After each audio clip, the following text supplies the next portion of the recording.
ગુજરાતમાં શૈક્ષણિક વર્ષ 2026-27 અંતર્ગત જે અરજદારે પોતાના બાળકનું ધોરણ 1માં નિઃશુલ્ક પ્રવેશ મેળવવા માટે આરટીઈ અંતર્ગત ઓનલાઈન અરજી કરી હતી, પરંતુ તેમનું ફોર્મ જિલ્લા કક્ષાએ નામંજૂર એટલે કે રિજેક્ટ થયું છે અને હાલમાં ફોર્મ ભરવાની તારીખ પણ પૂર્ણ થઈ ગઈ છે. તો હવે શું કરવું તે સમજીએ. હવે જેમનું ફોર્મ જિલ્લા કક્ષાએ નામંજૂર એટલે કે રિજેક્ટ બતાવે છે, તો તેઓ હવે નવું ફોર્મ ભરી શકતા નથી, તેમજ તેમની વિગતમાં પણ કોઈપણ પ્રકારનો સુધારો કરી શકતા નથી, કારણ કે તે સમયગાળો હવે પૂર્ણ થઈ ગયો છે અને ફોર્મ લોક થઈ ગયું છે. પરંતુ તેમના માટે તારીખ 27, 28 અને 29 એપ્રિલ આમ કુલ 3 દિવસનો સમયગાળો આપવામાં આવ્યો છે. તે દરમિયાન જેમના ફોર્મ રિજેક્ટ થયા છે તેઓ ડોક્યુમેન્ટમાં સુધારો એટલે કે ફેરબદલી કરી શકે છે.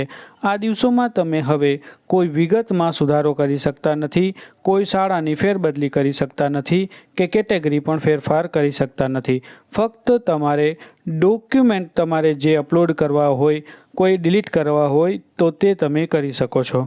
જેમનું ફોર્મ જિલ્લા કક્ષાએ રિજેક્ટ થયું છે, તો તેમને સૌથી પહેલાં તો ઓનલાઈન અરજીની સ્થિતિ તપાસવાની છે કે કયા કારણથી ફોર્મ રિજેક્ટ થયું છે, અને ત્યારબાદ આ 3 દિવસ દરમિયાન તેમને ઓનલાઈન લોગિન કરી અને ડોક્યુમેન્ટમાં સુધારો કરી લેવાનો છે.